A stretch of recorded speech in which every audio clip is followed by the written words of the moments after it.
Okay. Um, so, um, it just rained and now the sun is coming out, literally, as I speak.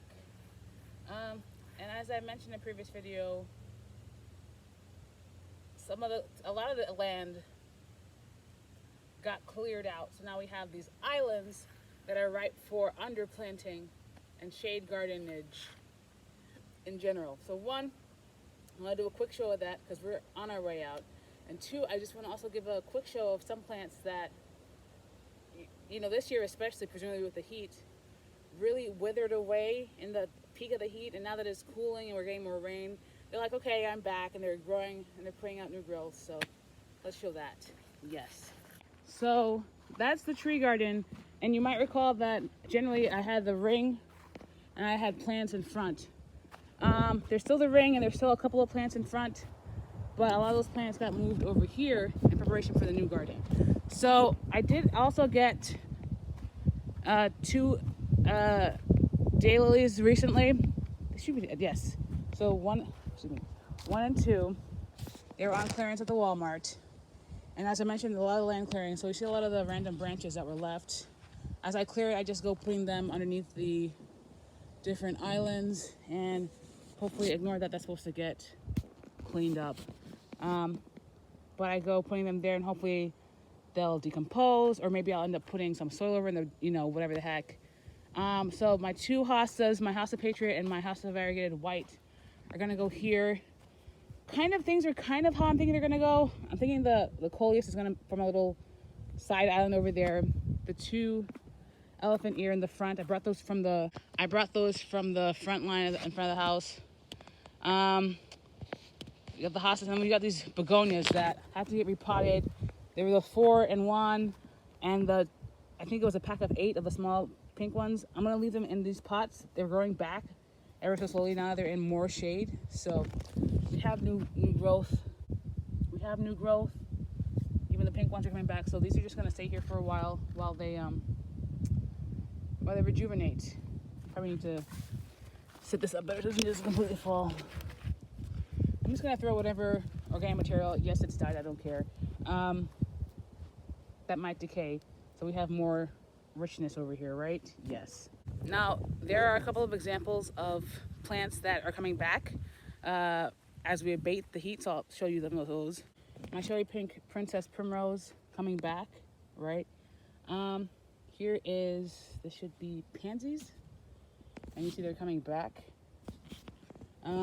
These should be violas, I want to say, and they look pretty dead, but at the base we see some color. So why not that be? This volunteer viola, I think I'm gonna be calling it a pansy. I think it's a viola though.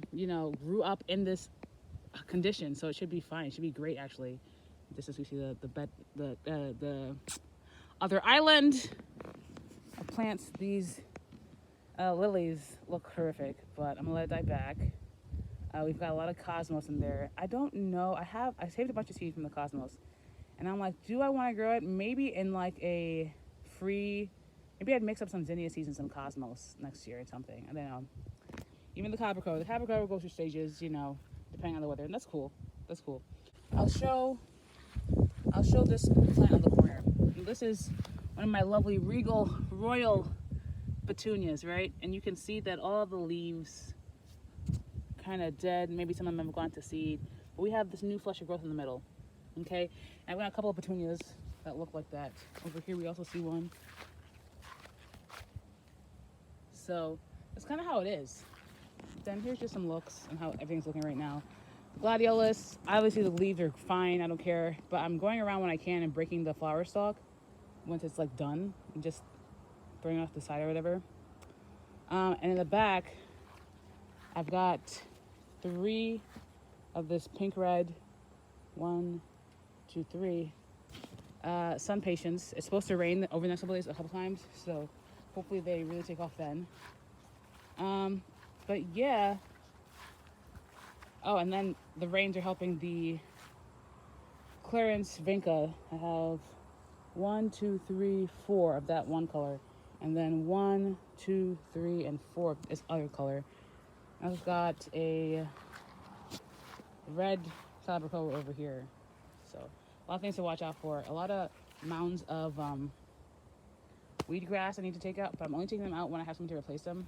So there's that. I know I'm gonna have to come back and weed heavy. That's fine. Should be a bit cooler by then. I did cut back the arm area because it's done with the season, so it should come back in a little bit. Ooh, actually, friend. There we go. Neater. Neatest, not necessarily, but neater. So this verbena gets it, does it for me so much. This purple verbena, wow. Now we're waiting for the phlox to come back. I had a lot of phlox, and apparently I probably underwatered them. I probably should have been on the watering. Also a salvia there. But they were all clearance, so everything should be fine. In theory, at some point. Right over here, I do believe there's a lot of weeds coming up, but the passion flower we're not gonna allow for now. A lot of weeds coming up, but oh well. Anyway, and I also moved the hydrangea from the side of the house to the front, so now it's gonna be in the sunniest spots. I'm not sure if this is because we're getting too much water or not enough dryness, but I'm not sure if it's a fungal thing. So we'll put it in there for now. We'll put it here for now and let it come back. This peppermint sage, I need to pot up a lot of these plants in the islands, but also where they get sun, because this really likes a lot of water. So if I had some clay also, that'd be great. I would assume somebody probably likes clay soil. Yeah. Ooh, look at this one. Look at her. Little tiny ears too. We've got a new leaf coming up. Lovely.